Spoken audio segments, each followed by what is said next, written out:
So today we're super excited to have the Solana panel, and my name is Michelle. I'm from Serum, and on this panel, I'm excited to introduce Ben from Jupiter, Jordan from Phantom, and Alex from not Metaplex but Saber. So let's give our guests a warm welcome. So as we kickstart this panel, why don't we start with introducing our projects? So do you guys want to introduce what you guys are working on? Sure. So I'm Ben. I'm the co-founder of Jupiter. Jupiter is Solana's best liquidity aggregator. You can call it the 1inch of Solana. So we launched our protocol at the end of October. And right now we're closing in on $3 billion worth of trade volume. Yeah, I'm Jordan. I'm a software developer. I work on Phantom Wallet, which is the largest web wallet on Solana and soon mobile wallet on Solana.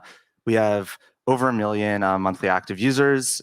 We have almost 90% market share of all activity that goes through wallets on Solana. Yeah. Awesome. And I'm Alex. I head of business development for Saber, which is a stable swap exchange. And yeah, we basically are the stable swap on Solana. So if you've got stable coins or wrapped assets, just let me know, and you can swap with us at very low slippage. And it's it's not the most exciting thing in the world, but it works every time, and it's great. It's really Awesome. So a brief intro on Serum. So we are a decentralized exchange and a liquidity infrastructure on Solana. We're actually the first application that was launched on Solana. And one of the difference between Serum and the other decentralized exchanges in DeFi is that we're completely order book based instead of AMM. So yeah, excited to share about DeFi on Solana on this panel. And while we were chatting in the backstage, we've been just recounting the whole 2021 and how we started building on Solana, and would love to just have a brief walk in the history of how you guys get involved with the projects that you guys are building today. How did you meet the team? And yeah, maybe Alex, you want to go first this time? Sure. Yeah. So I used to work at Facebook, which was not very satisfying, and need to get out of there. I don't recommend anyone use any of their products, by the way. But anyway, needed to move over to Web3, and so I made a little anonymous Twitter account. And I really liked Saber; it was really good. So I just started making all these threads about how Saber was really great. And then one day, the founders at Saber were like, "Oh, hey, there's this business development job. Does anyone want to take it?" And I was like, "Oh, I guess I can do it." And then I interviewed, and then now I have the job. So that is basically the magic of Twitter and Web3. So yeah, feel super grateful, and it's just been a fantastic whirlwind. Yeah, so that's basically it. Yeah, sure. I've been around the crypto ecosystem for 5 years now. I was working on Ethereum exclusively in 2016 and 2017. And the first time I really got into Solana was this year at Bitcoin Miami. So Bitcoin Miami was the first big crypto conference after the COVID lockdowns.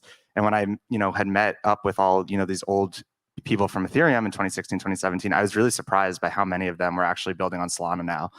You've had all these alternate chains in the past where there are a lot of hype and noise and smoke and mirrors, but never had that real developer activity. But that was Solana was the first time where it was actually smart people that I respected were building apps on Solana.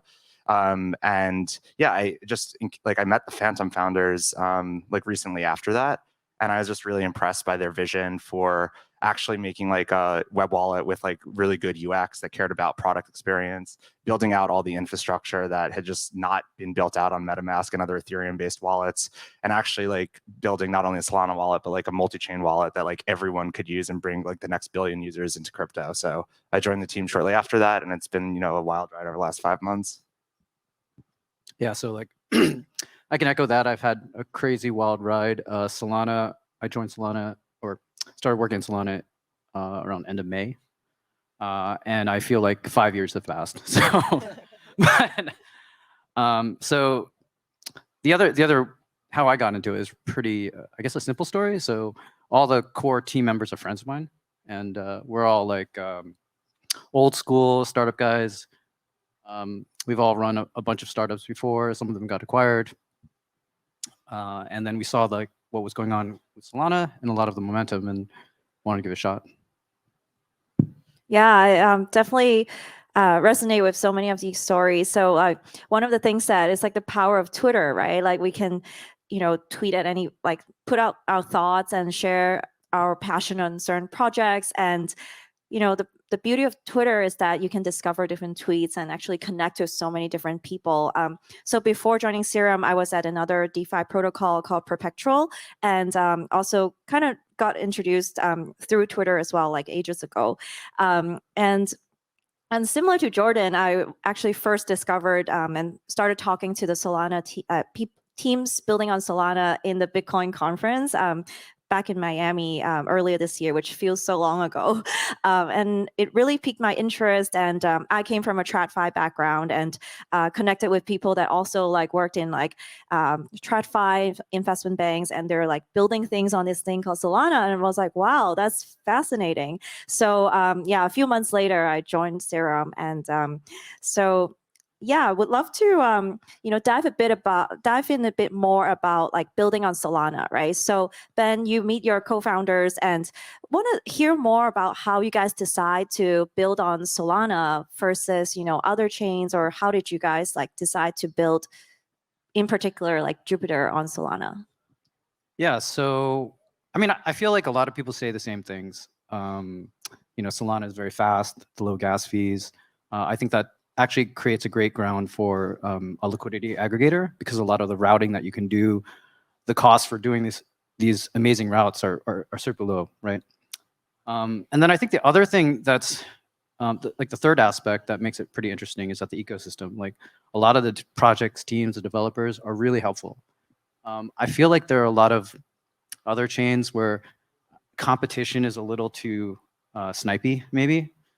And what I love is that, like, working even with some competitors, we try to find the alignment, right, where we can help each other. This happened recently. We were working with Radium, and we actually found a way to, they actually helped us optimize our routing algorithm. And so what was amazing was that, we actually found that alignment, and then like it was a really quick integration, and then all of a sudden our best price routes got a lot better. So value was delivered to users, to our community, and we also delivered more volume to Radium. So it was like win-win-win, and I love that mindset. Yeah, I can totally echo on that as well. And Jordan, I know that you just now mentioned your roots are from Ethereum, and how is it like building on Solana now, and in particular with Phantom? Yeah, I mean, I think it's been really good overall. Phantom has always wanted to be a multi-chain wallet. We want to onboard the next billion users into crypto. And we started on Solana originally for a couple of reasons. One just being, like Ben was echoing, the consumer UX of Solana applications is just much superior to Ethereum right now, regardless of how the future is going to play out. Like, that's the case right now. And just there's so much support and developer activity there. And there was just an opportunity to build a wallet on Solana because there wasn't a great consumer focused wallet at the time. But what we found over the last like 6 months is the activity on Solana has just absolutely exploded. We have just been so busy just dealing, with scaling in the Solana ecosystem itself, and like all these things that we wanted to build multi-chain, we can actually just build on Solana in that ecosystem and still have tremendous growth and like user activity. So it's been really good. And like the Solana team's been super supportive, and all the protocols in the space have been super supportive. And we're really happy to just be building in the Solana ecosystem right now. Awesome. Yeah, and for Saber, so Saber's long-term vision is to be the future of all cross-chain liquidity as it relates to wrapped assets and stables, which is no small ambition, but certainly that's the goal. And so as a result, I think that what's unique about Solana is that if Solana ends up being anything, it will be the settlement layer for DeFi. So if Ethereum apps are natively very sticky because gas prices are quite high, and therefore people don't sell their positions as frequently, Solana is a lot less sticky because proof of history makes it so unbelievably efficient to move in and out of things so quickly. And for us, that means that, I mean, if we handle many, many hundreds of thousands of trades, on a monthly basis, and we deal with billions in liquidity. And so for us, it's super important that the fact that Solana is so efficient at that settlement layer means that native DeFi apps, I just think are so much more competitive on Solana. And I believe that was a very foundational reason why we started developing on that, as well as the fact that Solana Foundation, Solana team generally, and other developers on Solana are great. So just very cooperative, great developer community. So yeah. Yeah, I want to go back to Ben's point just now about just the culture of the Solana ecosystem is about like bringing in more users to the ecosystem together, and it's less about like the competition between various protocols, and that's something that I really like. And just by collaborating with like various projects like you guys, and to further bring on more users to the ecosystem.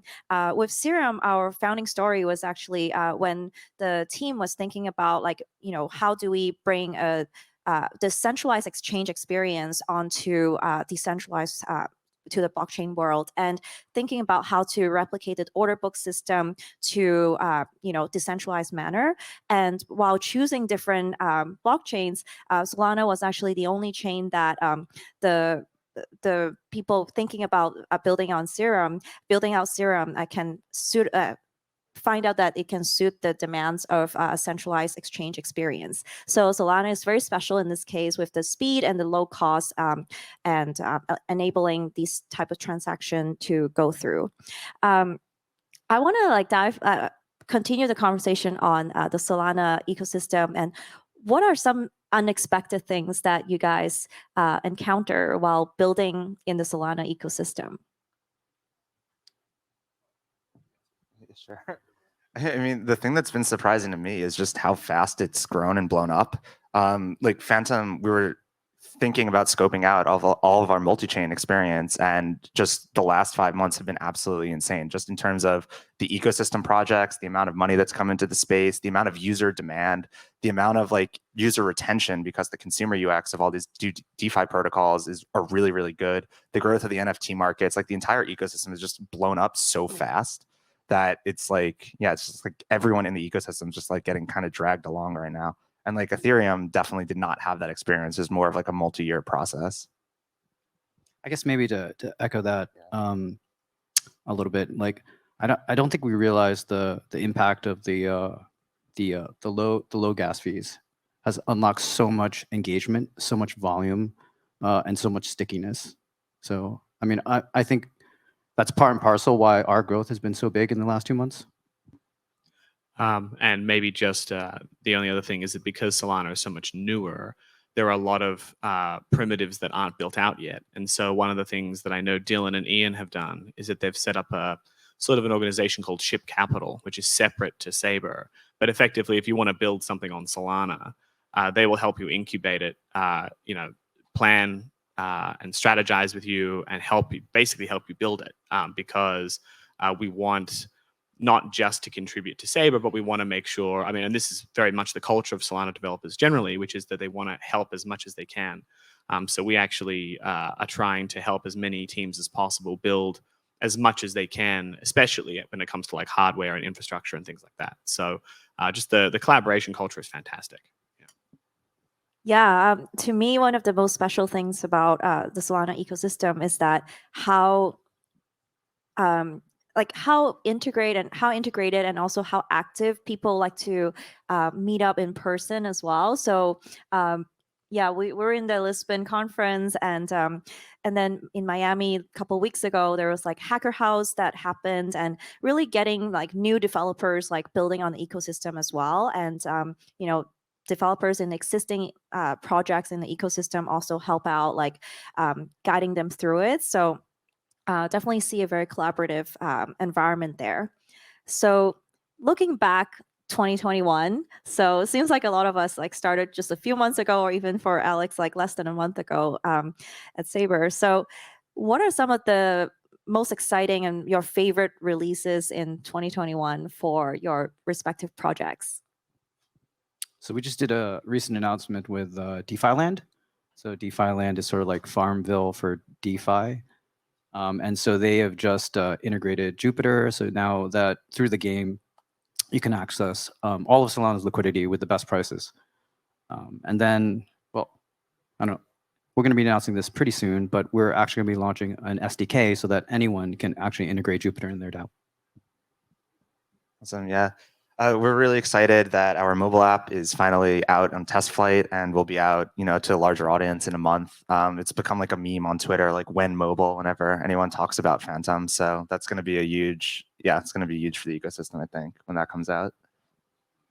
Well, we went from 50 million in TVL in August to 4.4 billion, and then now down to 800 million. And just the amount of liquidity pools and things that were launched in that time, which I had nothing to do with, but I'll take full credit for it now, was really great. And so we just expanded the sort of the reach of the cross-chain liquidity quite significantly. And we're going to just continue to relentlessly ship across every chain that exists, and chains that don't even exist, we're already planning to integrate with them. So yeah, I didn't actually do very much for Saber this year because I've only been here for 3.5 weeks, but I will take credit for all the pools that we launched. Well, 3.5 weeks is like almost a whole year in real world, right? Well, Jupiter, Phantom, and Saber, you guys all have super strong communities, both on Twitter, on Discord, and Telegram. And can you guys share a bit about, the process of building this strong community? Like, I know, Ben, you're smiling and you feel strongly about it, and you have a lot of, experience there. So I was just like curious to hear how you guys think about it, how you guys like incentivize and like encourage more users to participate in the community. Yeah, I think it's really simple for us, actually. So we haven't launched a token yet. So we have no incentives. And in the early days, basically what I did was I just sat in the community Discord all the time. And I sort of treated it as a, how you would hang out with friends, really, to be honest. And I think that's one of the reasons why like we have such a good, strong base. It's only people who actually care about the product and care about us and, less mercenary about things.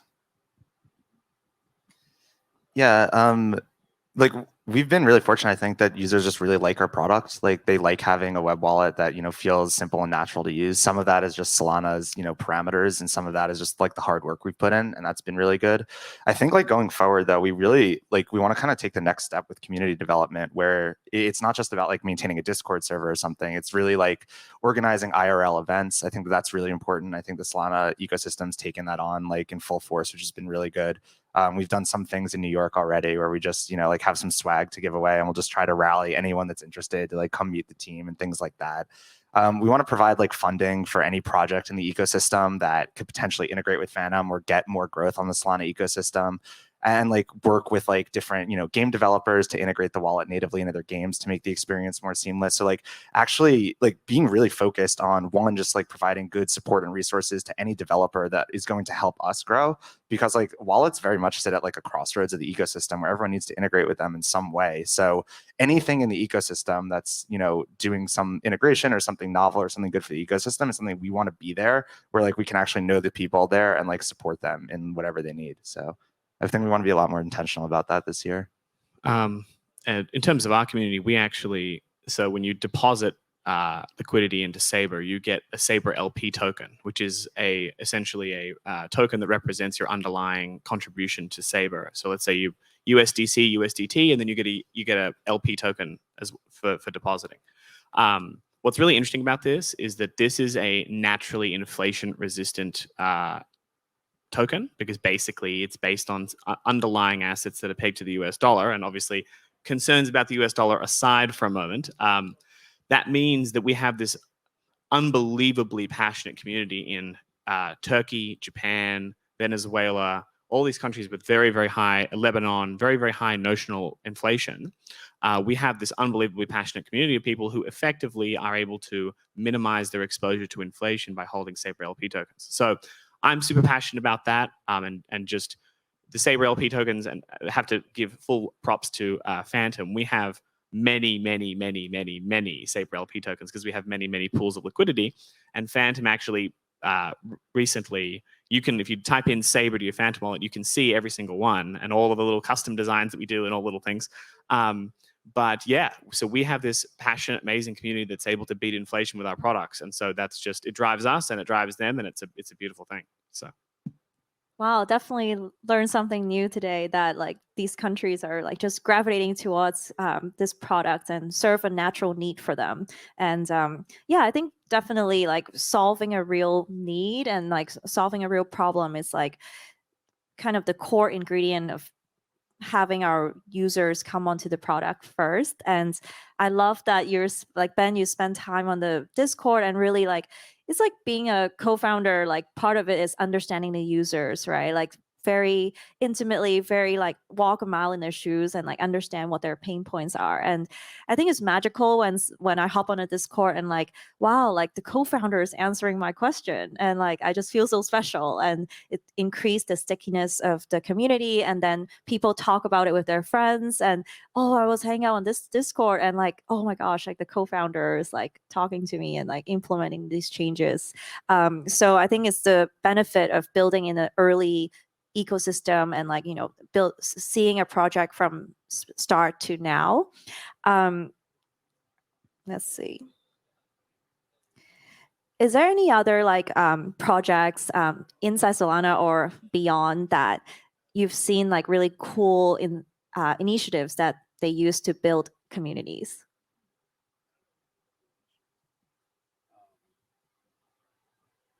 I mean, I guess I would echo again DeFi land. I mean, I think I'm big on GameFi, so they've got a great vision, and you know the gaming community is amazing, and I think they've done a really good job sort of blending in this aspect of play to earn, you know, incentives, but fun in their community, and so like I'm continually impressed, and I think that's going to be a big avenue for the new groups of users who come into Solana. Yeah, I'd say so I think the thing that Ethereum did really well a few years ago is they started this ETH Global initiative where they were actually able to just put all these IRL events all around the world where people could like come and meet each other. And it's one of the reasons they were able to build such a strong culture right out the bat. And the Solana Foundation and the Solana ecosystem has done an incredible job of being able to like start up these hacker house initiatives where like they spawn hacker houses all over the country. Like there's going to be one in Chicago, I think next month, and there's going to be one in Salt Lake City in February. And like anyone just building on the Solana ecosystem is just able to like go to these hacker houses and meet developers. They're able to meet like people working on the ecosystem, like talk projects. And like, I think just that like, and like they just have this like cool energy and vibe to them because it's so new and like everyone, you know, is so adamant and passionate about it. So just being able to like actually provide resources to the people that want to make those real life things happen, I think they've done a really good job of. And like that's the thing that like really lasts and like is important. So I'm glad this is an open source culture because you just stole my idea. And I don't actually have anything else to add. So he actually just stole my entire thing. So yeah.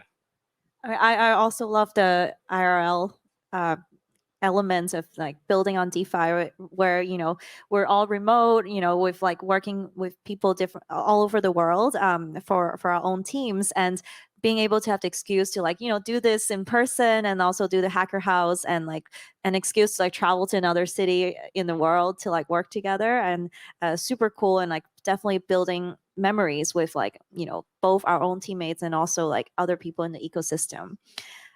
So looking forward to 2022, that's my favorite question. What are some of the things that you guys can share on your roadmap? Oh, well, so besides, so we're going to announce soon the SDK, and this is just the first version. It's just the beginning, but you know, we're going to be building out an API and a number of other things to help many protocols and dApps integrate with Jupyter. And we just see Solana as just the beginning. yeah, I guess I think of, you know, growth is going to be a big thing for us in 2022. And I think we probably think of it in two ways. Like there's the things Phantom can do just for Phantom itself. And then there's the things we can do for the ecosystem, because growing the ecosystem is going to help our wallet grow, obviously.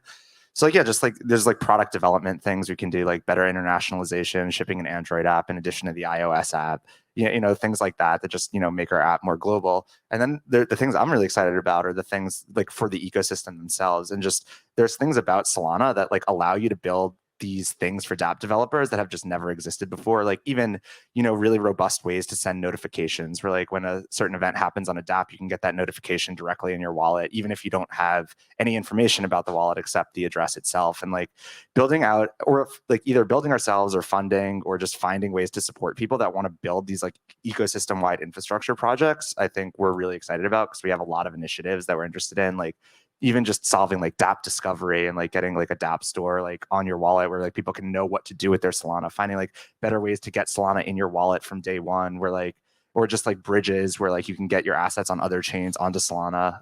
Just like building out that kind of stuff, I think is really exciting. And we are going to be releasing governance very soon.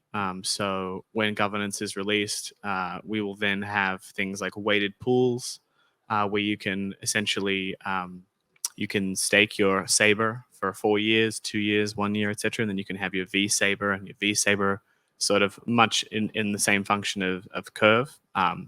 So that's going to just essentially be just a massive part of 2021. And also at the same time, I know that there are a bunch of Ship Capital projects that are going to come to sort of the foreground of some of the stuff that's happening in Solana in early 2022 as well. That's all very secret, so I can't tell anybody that. Yeah, it's always fascinating to follow you guys. Ship Capital, like there's so many projects coming out, and hard to keep track sometimes. Yeah, in terms of for Serum, it's a little tricky to both moderate and share. Yeah, for Serum, we're definitely focusing on growing our ecosystem as well to empower more apps to build on our liquidity protocol. And yeah, one of the things that we're actually announcing tomorrow, and you guys hear it first, is we're hosting a cross-chain DeFi hackathon. So if anyone of you guys that are building DeFi projects would love to invite you guys to participate. It's completely online and global. So yeah, follow us on Twitter, and the information will come out tomorrow. Cool. So we talked about, attracting more users onto the Solana ecosystem. What do you guys think would it take to attract the next billion users onto DeFi and Solana? I think it's going to be gaming. Gaming is a lot of fun, and there's also sort of like I think sharing content. So sort of, I'm sure everyone knows that the rise of the internet is directly correlated to the rise of being able to spread pornography internationally. Not that we're obviously going to be promoting or doing that, but the fact is that if you can share media quickly and instantaneously, as well as game together and play games together and collaborate together, that will probably attract millions and millions and millions of people. And then ultimately the technology that both simultaneously your grandmother can use, as well as your 12-year-old, sort of relative or sibling, both of those two things need to be true in order to attract 1 billion people. And that's probably going to be sharing of media as well as gaming. So that's my take on it. Yeah, I think there's probably a variety of things that are all going to happen in combination. So like games are going to be huge, obviously. I think social features in general are going to be important, whether there's this new thing that I always call like squad-fi or squad finance, where, like of which DAOs are a part, where people can, make investments with their friends collaboratively and having like good user experiences for doing things like that. Social onboarding where you can refer people and make it as easy as, something like Venmo, where you can get someone on point of sale transactions where like you can actually like use Solana in like your day-to-day thing, which incentivizes you to, have a wallet on your phone. Just better product development where we can have like mobile apps that are really robust, better security where people that don't necessarily want to self-custody their own private keys can have options of what they can do, where they can still have permissionless access to the DeFi world, but not actually have to worry about, oh, I lost my ledger and now I have $0.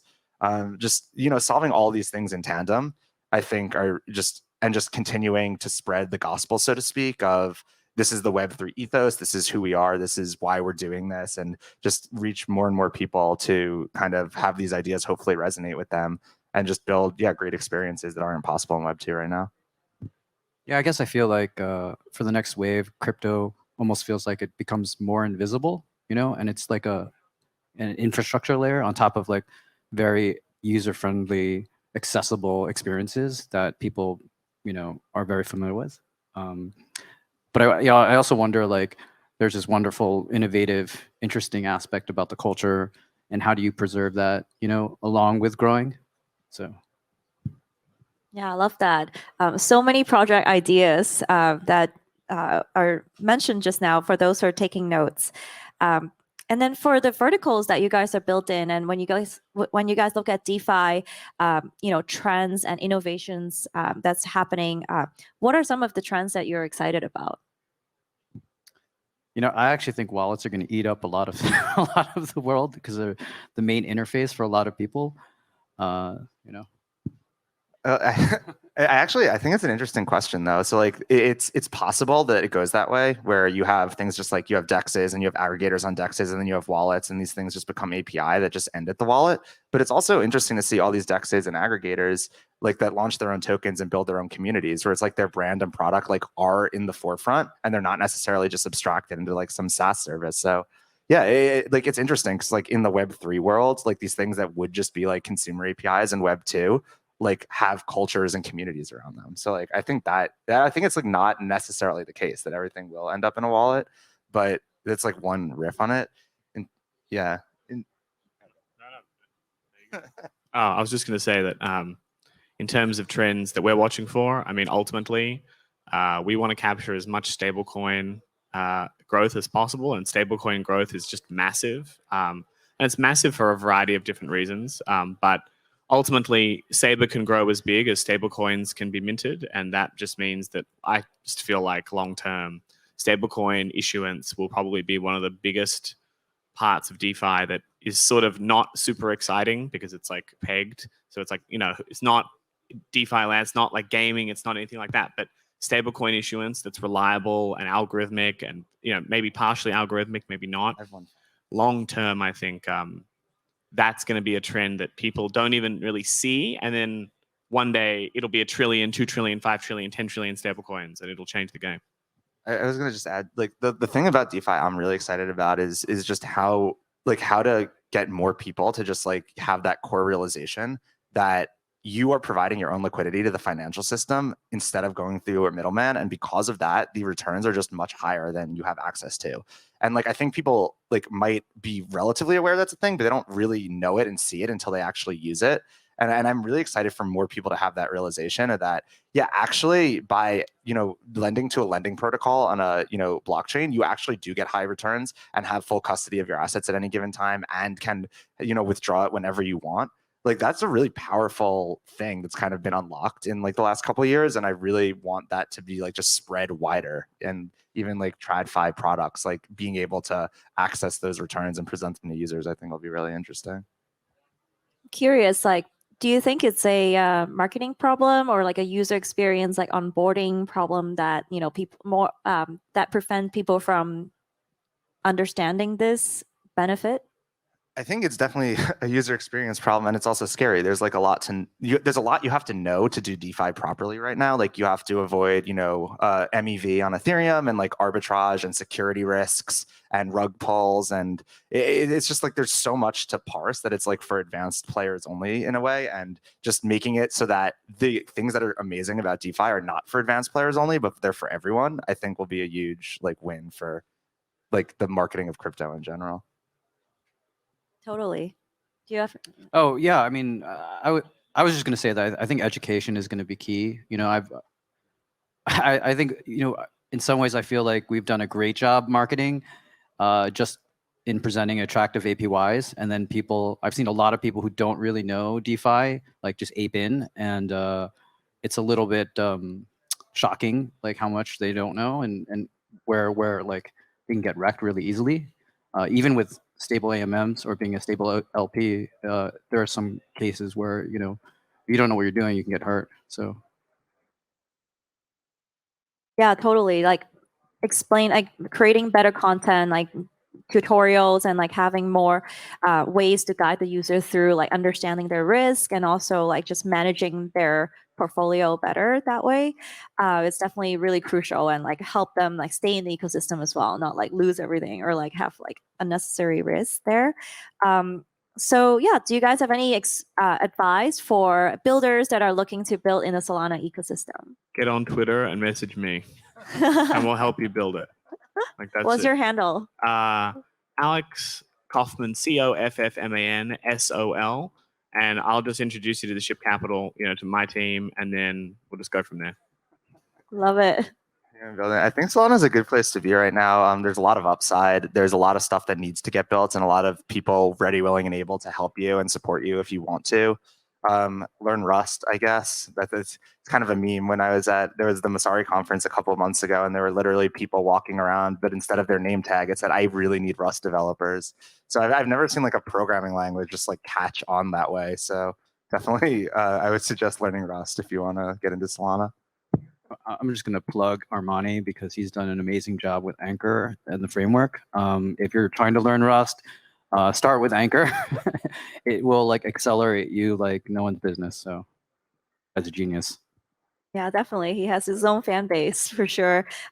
Curious, like for Jordan, like since we're talking about like learning Rust, like any like recommended resources and for people who are from Web 2 or people that are just starting out like learning from scratch? Yeah, I feel like learning programming languages is always hard because it's like there's never like one thing you're going to be supposed to do. It's just like you have to build something. Like it's very hard to learn a programming language in the abstract. Like if you just say I want to learn Rust, it's like hard to learn Rust. What's actually better is like I'm going to build something in Rust, and then when you get to a problem you can't solve, it's like then you have to find the resources to solve it. But like at least you're trying to do something. I found the Rust Conf talks. So like Rust has had an annual conference like this where they have all these talks on YouTube, and you can just go and power through all the Rust Lang talks, which is pretty good. Yeah, I love it. So find something to build, use Anchor, and message Alex on Twitter. 3 steps. So with that, thank you so much, guys, for joining this panel today. Yeah, this is great. Thank you.